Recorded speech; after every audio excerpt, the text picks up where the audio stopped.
পতিত ফ্যাসিস্ট স্যারের এটা সহযোগী নাম নেওয়া তো ঠিক হবে না। তারা ঘোষণা করছে আগামী 13ই নভেম্বর বাংলাদেশে নাকি লকডাউন হবে।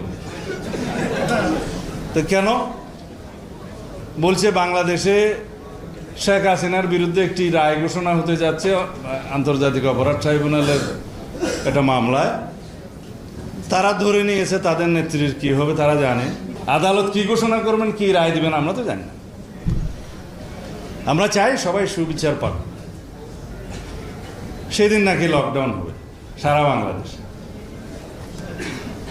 আমি আসলে বেশি বিশ্রী কথা বলতেও চাই না। এখন বাংলাদেশের যারা রাজনীতিতে বিশ্বাস করে নাই কোনোদিন, বাংলাদেশের গণতান্ত্রিক ব্যবস্থায় যারা বিশ্বাস করে নাই কোনোদিন, ফেসিবাদী স্বৈরাচারী কায়দায় এই দেশে দীর্ঘ অপশাসন চালিয়েছে, তারা যাদের মাধ্যমে এই দেশকে করদ রাজ্য প্রতিষ্ঠা করতে চেয়েছিল, তা আল্লাহ রাব্বুল আলামিন তারা তাদেরকে সেই দেশে আশ্রয় দিয়েছে।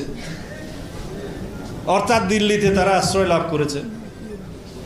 এখন ওখান থেকে বসে যদি মানুষ বলে না যে পাগলের সুখ মনে মনে, আওয়ামী লীগ যদি মনে করে যে 13ই নভেম্বর বাংলাদেশের মানুষ তাদের আহ্বানে সাড়া দিয়ে লকডাউন করবে, তাহলে আপনাদেরকে 5ই আগস্ট বিদায় করে দিল কেন? ঠিক এই এক বছরের ভিতরে কিভাবে আপনাদের মনে হলো যে ফ্যাসিস্ট পতিত শেখ হাসিনা এবং আওয়ামী ফেসিবাদী শক্তির পক্ষে বাংলাদেশে লকডাউন আপনারা আহ্বান করবেন আর জনগণ সাড়া দিবে? আপনারা যদি দুঃসাহস থাকে আসেন, বাংলাদেশের মানুষ আপনাদেরকে কিভাবে আপ্যায়ন করে দেখুন। আমরা তো চাই আপনারা এসে বিচারের মুখোমুখি হন, আসামির কাঠগড়ায় দাঁড়ান। আপনাদের সুবিচার নিশ্চিত করার দায়িত্ব এদেশের মানুষের।